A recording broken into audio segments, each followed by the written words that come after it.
Assalamualaikum warahmatullahi wabarakatuh. Bertemu lagi dengan pembelajaran tematik. Hari ini kita akan masuk ke tema tokoh dan penemu dengan subtema penemu yang mengubah dunia. Hari ini kita akan memasuki pembelajaran yang ketiga dan keempat. Sebelum memulai pembelajaran, kita awali dengan membaca doa terlebih dahulu. Bismillahirrahmanirrahim. Yuk kita mulai pembelajaran yang pertama, yaitu tentang rangkaian listrik. Nah, rangkaian listrik ini sudah dibahas di pembelajaran sebelumnya. Dan untuk pertemuan kali ini kita akan belajar mengenai jenis-jenis rangkaian listrik. Kita ulang dulu sedikit mengenai apa yang dimaksud dengan rangkaian listrik.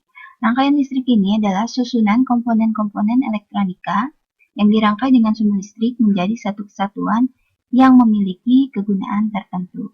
Di sini ada contoh gambarnya ya Kak. Jadi rangkaian listrik itu adalah terdiri dari susunan komponen-komponen elektronika. Jadi komponen itu ada baterai sebagai sumber energi, ada kabel sebagai alat yang menyalurkan arus listrik, kemudian di sini ada saklar. Saklar ini berguna sebagai alat penghubung atau pemutus arus listrik tersebut ya. Selanjutnya kita akan belajar tentang jenis-jenis rangkaian listrik. Rangkaian listrik terbagi tiga, yaitu ada rangkaian listrik seri, paralel, dan campuran. Kita jelaskan satu-satu ya Kak. Untuk rangkaian listrik seri, yaitu rangkaian listrik yang disusun secara sejajar ya, di mana input listrik suatu komponennya berasal dari output komponen lainnya. Perhatikan gambar di bawah ini ya Kak. Di sini ada rangkaian listrik seri, di mana terdiri dari dua lampu dengan satu baterai. Nah, di rangkaian seri ini, lampu pertama mendapatkan sumber listrik dari baterai. Sementara untuk lampu kedua mendapatkan sumber listrik dari lampu yang ke satu tadi ya. Jadi output dari lampu yang ke satu. Itu untuk rangkaian seri. Selanjutnya, untuk rangkaian listrik paralel. Rangkaian listrik paralel ini adalah rangkaian listrik yang semua input komponennya berasal dari sumber yang sama. Nah, jadi baik lampu pertama maupun kedua itu bersumber energinya dari baterai langsung ya. Selanjutnya ada rangkaian listrik campuran. Nah, kalau campuran ini yaitu rangkaian listrik gabungan dari rangkaian seri dan paralel. Kemudian ada kelebihan dan kekurangan dari rangkaian listrik seri dan paralel ini. Untuk rangkaian seri memiliki kelebihan dia lebih hemat biaya karena kabel yang digunakan lebih sedikit. Sementara kekurangan dari rangkaian seri yaitu jika salah satu komponennya rusak, maka komponen yang lainnya tidak bisa berfungsi. Sementara untuk rangkaian paralel, kelebihannya yaitu jika satu komponen rusak, maka komponen yang lain masih bisa berfungsi. Untuk kekurangan dari rangkaian paralel ini yaitu menghabiskan biaya yang lebih banyak karena kabel yang diperlukan juga lebih banyak. Nah, selanjutnya kita akan belajar tentang tokoh penemu ya. Di sini ada Nikola Tesla. Dia lahir di Smiljan, Kroasia, tanggal 10 Juli 1856. Tesla ini adalah seorang penemu, fisikawan, teknisi, mekanika, dan teknisi listrik Amerika Serikat. Nah, Tesla merupakan perintis elektromekanik tanpa kabel.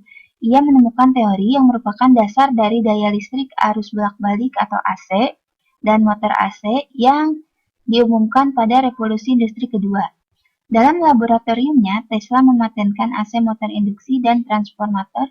Karyanya berperan dalam transportasi dan distribusi energi listrik tegangan tinggi.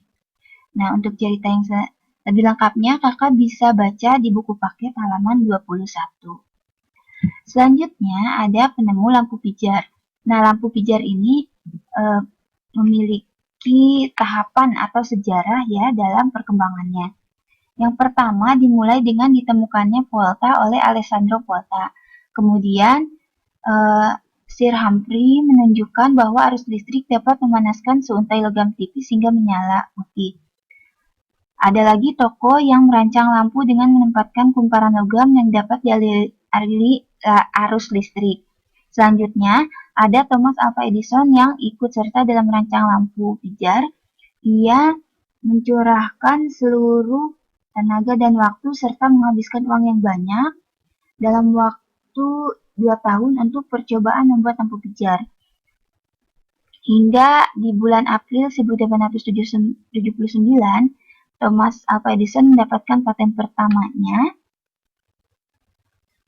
dan ia terus berusaha menyempurnakan penemuannya karena yang pertama itu tidak praktis ya, tidak praktis. Kemudian ada juga tokoh Sir Joseph Wilson Swan yang menciptakan lampu pijar yang dapat bertahan selama 13,5 jam ya. Terus hingga akhirnya berkat percobaan Thomas Alva Edison ini, pada tanggal 21 Oktober 1879 lahir lampu pijar listrik yang pertama yang mampu menyala selama 40 jam. Nah, inilah tokoh penemu lampu pijar listrik pertama ya, Thomas Alva Edison, dan di sebelah kanan adalah gambar lampu pijar yang ditemukan pertama. Nah, selanjutnya kita akan belajar tentang hak dan kewajiban dalam pemanfaatan listrik. Karena begitu banyaknya kegunaan atau manfaat dari listrik untuk kehidupan manusia, tentunya kita mempunyai hak dan kewajiban dalam pemanfaatannya. Di antaranya yaitu haknya kita mendapatkan lampu yang berkualitas, kemudian mendapatkan lampu dengan harga yang terjangkau mungkin, dan bisa juga mendapatkan lampu yang aman atau tidak membahayakan untuk kita ya. Masih banyak juga hak-hak yang lainnya, Ibu hanya mencantumkan 3 saja ya. Kemudian untuk kewajibannya yaitu kita menggunakan lampu yang hemat energi. Terus juga gunakan lampu seperlunya. Misalnya ketika lampu tidak digunakan, lampunya dimatikan saja ya. Ketika siang hari, lampu dimatikan.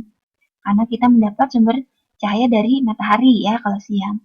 Kemudian kita merawat peralatan atau komponen lampu supaya tidak terjadi hal yang diinginkan, misalnya terjadi korsleting yang bisa menyebabkan kebakaran, gitu ya. Dan yang lainnya kita membayar biaya penggunaan listrik. Nah, di sini kita kalau di Indonesia adanya PLN berarti ya. Kita membayar biaya ke PLN. Nah, selain itu, listrik juga mempunyai pengaruh terhadap kehidupan sosial budaya masyarakat. Misalnya, sebelum ada listrik, masyarakat hanya dapat berinteraksi dengan warga lain di siang hari ya. Sementara setelah ada listrik, masyarakat dapat berinteraksi kapanpun, mau siang hari ataupun malam karena sudah adanya pencahayaan dari lampu ya. Kemudian di bidang budayanya, sebelum ada listrik, semua kegiatan dilakukan secara tradisional dengan alat sederhana.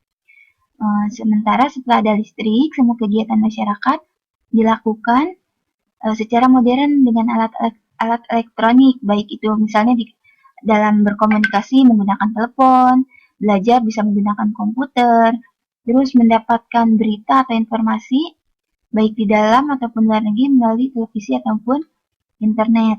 Banyak sekali kegunaan listrik dan kita perlu menggunakannya secara bijak ya. Nah, demikian pemaparan materi dari Ibu hari ini, semoga bermanfaat.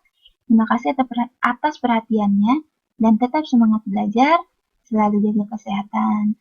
Wassalamualaikum warahmatullahi wabarakatuh.